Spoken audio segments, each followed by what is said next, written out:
Was it an unadulterated, shameless witch hunt, or was it a mistake?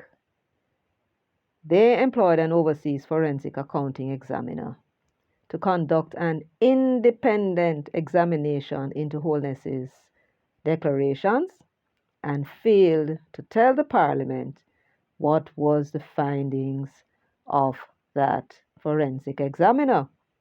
What is more, they are now seeking to ask the FID to do the same investigations that the forensic examiner did. I understand they paid something to the order of 200,000 United States dollars for that examination. If it is true, that will be something in the order of 30 million Jamaican dollars to get what they call an independent analysis of the Prime Minister's declarations. That is implying that they did not trust any local people to do it because, he's a Prime Minister after all and his influence is far and wide, and maybe they don't think that there's anybody else in Jamaica with integrity but them.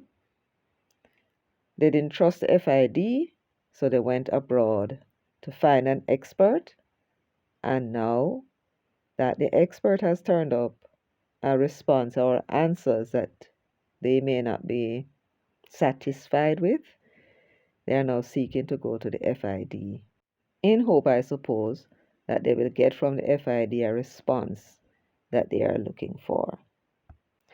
Now, I have lots more for you, but let me first welcome you to Jamaica 411. Thank you so much for joining me, keeping me company as usual. If you're here with me for the first time, welcome, welcome.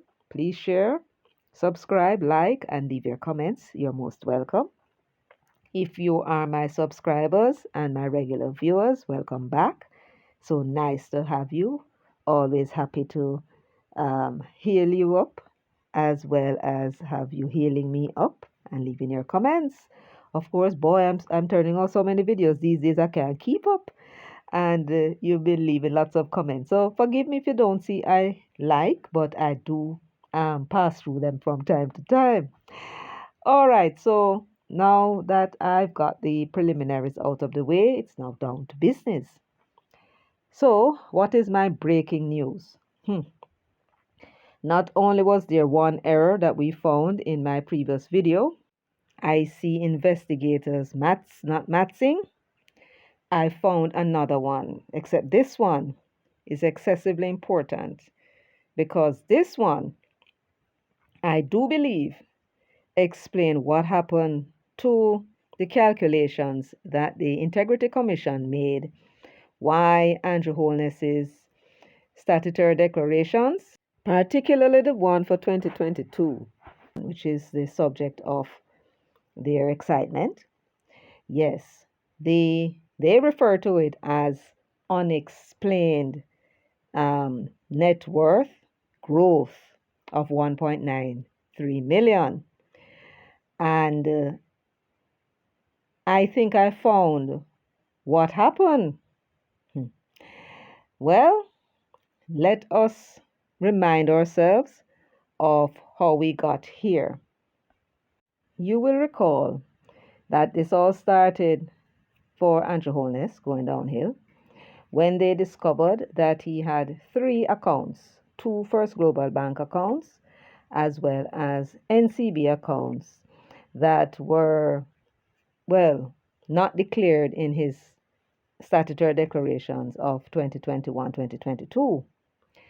Those accounts were dormant, and for some reason he left it off. They then said, okay, it was inadvertent, and gave him an opportunity to amend his 2021 statutory declarations. Now, the Director of Investigations had told the Director of Information and Complaints that he would like him, or he recommended that he would like him to thoroughly investigate the new and amended statutory declaration that Holness was going to submit, and that he did.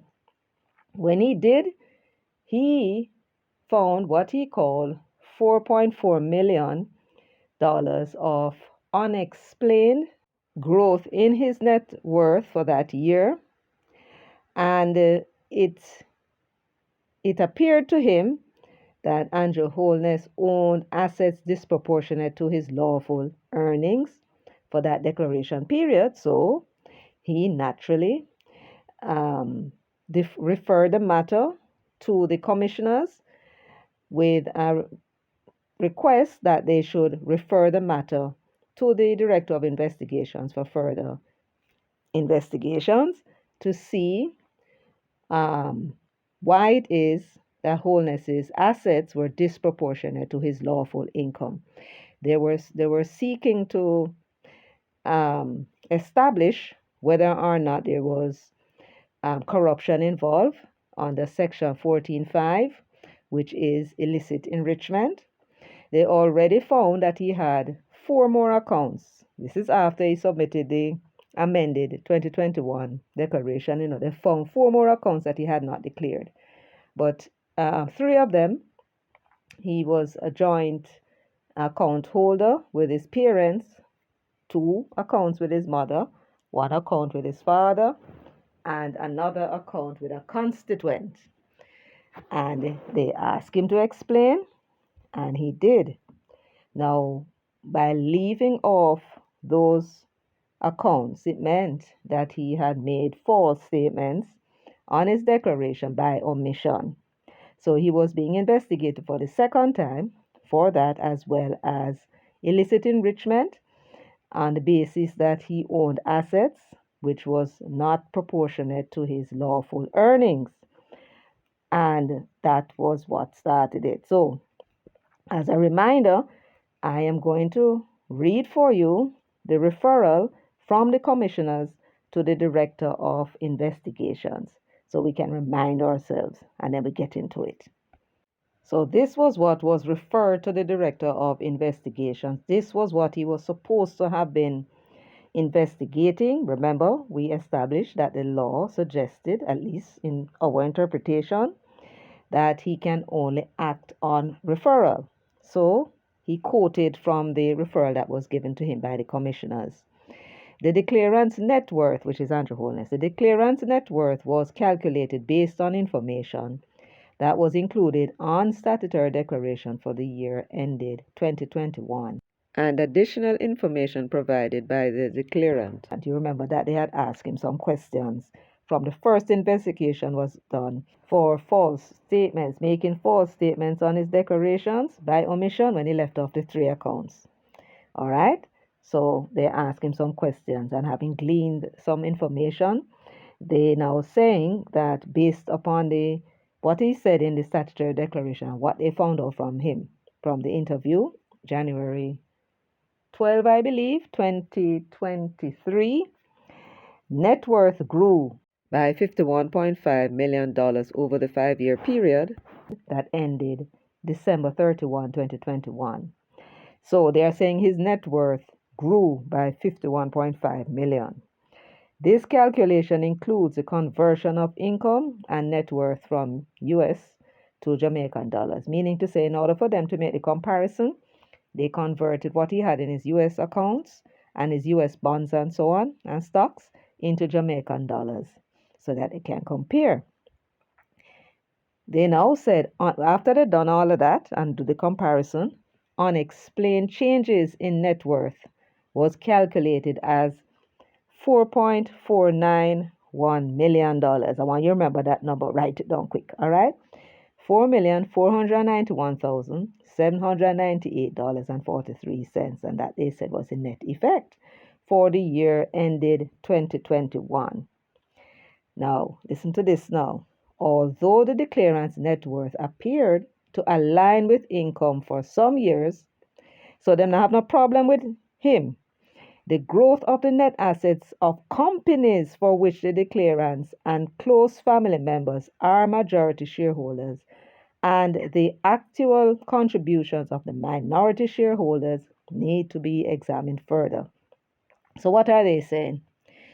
Yeah, his net worth increased. Well, actually, it didn't increase for him. It had actually decreased by about 5 million. But they said when they look at his net worth, there was no problem. But when we look at the company's net worth increase, I think we need to go do some checks. Why? Because it's not only him and his families in it are involved with those companies, but also other persons who they call minority shareholders. They need to know what was the actual contributions of those minority shareholders. Because as was discovered, the minority shareholders, even though their shares was like in the case of Mr. Brown with Estate Bridge, his shareholding was 2,000 shares in Estate Bridge. Andrew Holness' sister at the time was 2,000 shares, and Andrew Holness had something like 4,001 or 5,001 shares. So when you add his sister and him together, they were the major shareholders, and Mr. Brown was the minority shareholder. But you see, when you look at the actual contribution, it was Mr. Brown who made 61 million, and Andrew's contribution and his sister, including the land that they were developing, which belonged to Holness, um, that came up to 58 million. So they did right by asking him to go check that out.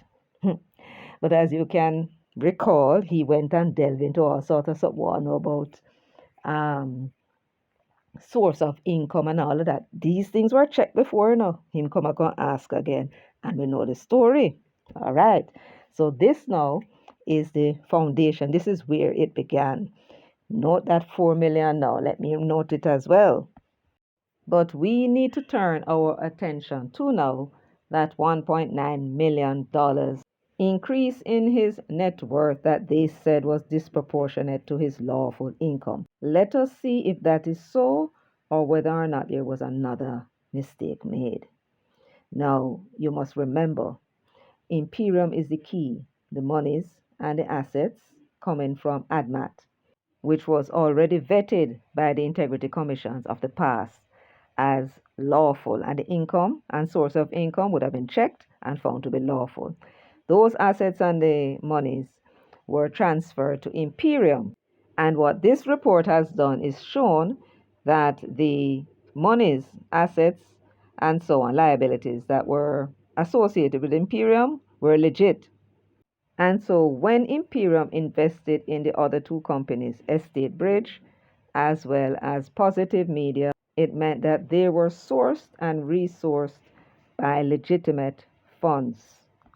And since the present inquiries about Andrew Holness's increased net worth, we need to go to Imperium and see if we can get some answers there.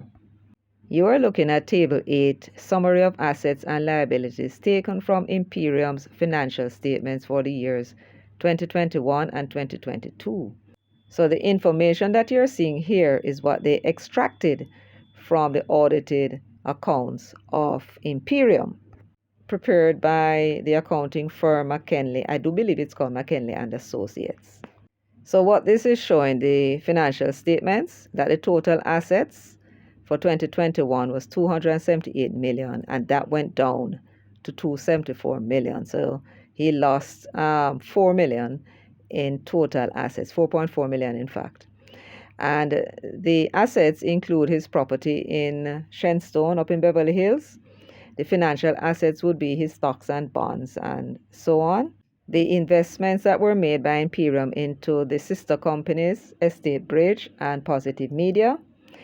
Then you now take out of that the liabilities, and that included the margin loans that he got from Barita and NCB Capital Market to the tune of 70 million.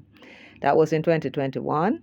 And then I want you to pay close attention to this part now. It's called the capital contributions. So as you can see, the capital contribution for 2021 was $179 million, and it increased to $185 million in 2022.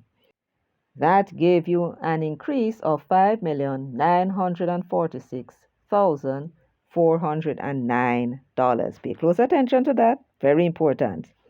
Included in this capital contribution, you see below that, primary shareholder contribution, and that moved from 54 million to 60 million.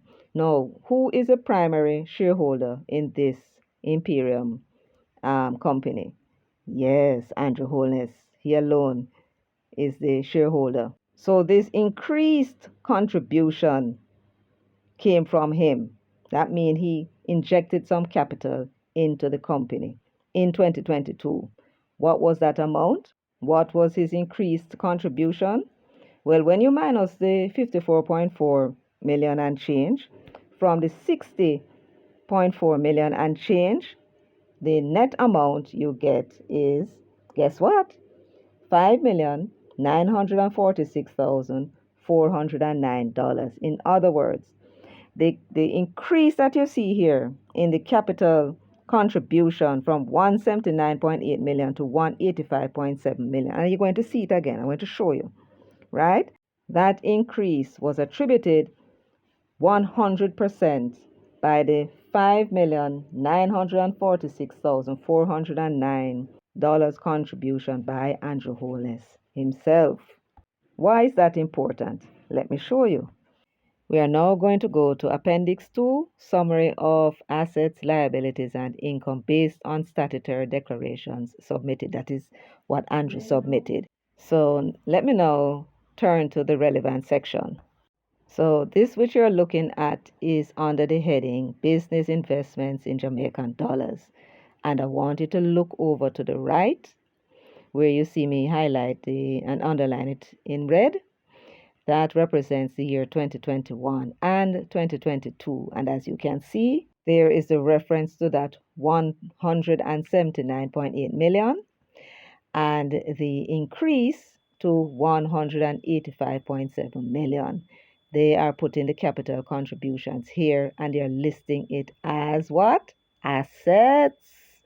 So that when Andrew Holness's contribution increased the capital contribution by 5.9 million, it is being reflected here in his 2022 statutory declaration as an increase in the assets of the company. And this is now where they are going to now look at the income that he received for that period and whether or not the increase in assets, net, of course, from the liabilities, which now gives you the net worth, whether or not the net worth increase is proportionate to his lawful income. You following that? In other words, now that they realize that there was a net worth increase in his assets, they now need to determine whether that net worth increase was as a result of increased income of the declarant, which is the Andrew Holness. Now, at the bottom of the page, you see that total assets. The total assets for 2022, when you convert the US dollars to Jamaican, is 201 million. So the increase in capital contribution made by Holness would have increased the total assets of the company as well. You understand? Great, great, great. So taking a look at this page, you can see that the total liabilities of Andrew Holness was 1.6 million. He had reduced it by about 14 million. When you take this 1.6 million now from the 201 million, the net worth would be 198.7 million. We are now going to turn our attention now to the income because it's the income that is supposed to be funding the increased activities. And as you can see for the last column, they have his salary, his parliamentary salary, as 9.4 million. And they are not showing you that he got income from any other source. Not in US dollars, not from any stocks and bonds and so on. So he had not had any other income according to them except his salary. And that is 9.4 million. And this is the gross. So what they're going to do is to take out the taxes and everything that he would have spent because that is not money that's available to him and give the net of 6.7 million. I'm going to show you that now. So in Appendix 3, they have the combined assets, liabilities, and income of Andrew Holness, ADBAT Incorporated, and Imperium Investments Holding Limited. And that's for the period 2020 to 2021 and 2022. Now, the troublesome period, of course, is 2022, where you see at the bottom that there is a difference in the increase of assets and reported income. which is a net worth they wanted to be accounted for of 1.9 million. Let's see if we can now find where they may have made an error and came up with this figure. Because remember, all of his sources have been shown to be legal based on the report that you would have read and heard of. Therefore, anywhere this 1.9 million is, it has to come out of legitimate sources. It's just that them don't know where to find it. But let us look and see if we can find it here, you and I. Okay. So just to make it a little bigger for you, I increase the size so you can follow me. All right, so you're looking over in the last column, which is 2022, the troublesome years, right? And you see that it says that the total assets that Andrew had declared for 2022, remember, we haven't seen that yet, So we're getting a little glimpse into what his declaration of 2022 and 2021 was. So in 2022, the total assets was 255 million.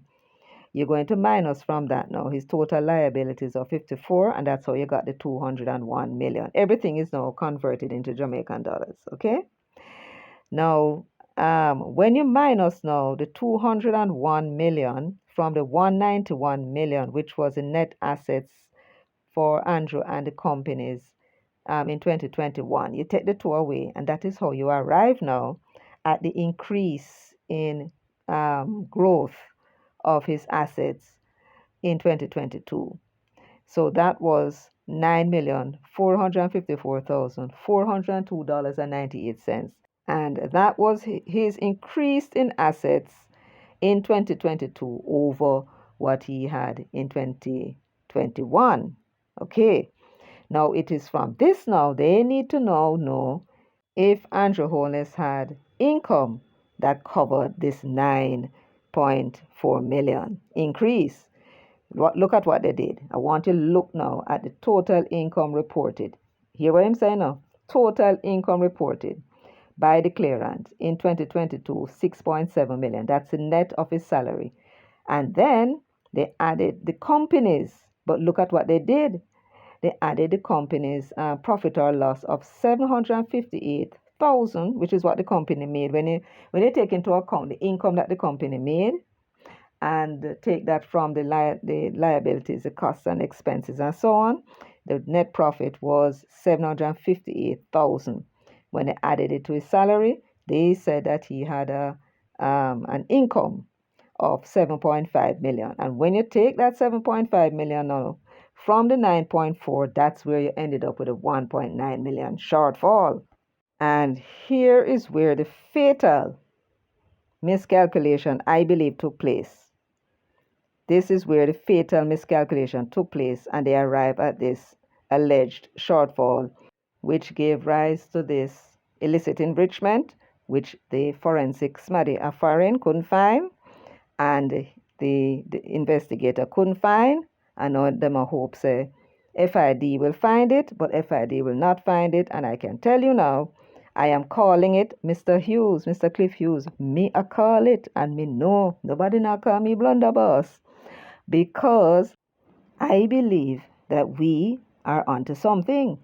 And so me a call it that not before long an announcement will be made by the Integrity Commission that they will be certifying Andrew Holness's 2021 and 2022 statutory declarations for sure. Very possibly 2023 as well, because I do believe it was part of the probe. So we're now back to the IC report 5.8.96. And here, the Director of Investigations gave us some very, very important pieces of information, which helps us, I do believe, to resolve this puzzle, but evidently did not help him at all. And this very important, this critical piece of information came from the auditors. And let me read the sections that I underlined. The financial statements obtained, however, from the auditors for Imperium indicate that in 2021 and 2022, Imperium earned 5.1 million and 6.5 million respectively in dividend, exchange gains, interest, and other income. In other words, the company made some income as well. They made income, and this amounts to $11.6 million in income over the 2-year period. And the critical period that we are interested in is the year 2022, and it had earned an income of $6.5 million that year. Now, I should have told you, or I shall tell you now, that the capital gains, the increase that Andrew Holness had made, actually was his salary. I do believe somewhere in the report he had said to the investigator that the source of funding for Imperium, part of it was his salary. So his salary would have been going into the bank account number 66, because that is a Jamaican one. And in the accounts of Imperium, it will be reflected as capital contribution by the primary shareholder. You understand? Great. So every year he puts his salary in there, or every month that he puts his salary in there, his capital contribution will be increasing. All right, you get that? Great. So now we know that for 2022, Imperium received an income of $6.5 million. Now, why is this important? Because that should have been added to his salary as the total income that he received for that year. Why do I say that? Because Andrew Holness is Imperium and Imperium is Andrew Holness. He's the sole shareholder. And just as they had to go into the accounts to get the salary, to determine the income, they had to go into the accounts and take out the dividend, exchange gains, interest, and other income that the company received as income as well. That is not rocket science. That's simple logic. In other words, just as his salary is attributable to him, and any increase in his assets which may give rise to illicit enrichment is also attributable to him, so must the income that the company receives be attributable to him in order to calculate whether or not his total income and that of the company accounts for any increase in their net assets and by extension in their net worth.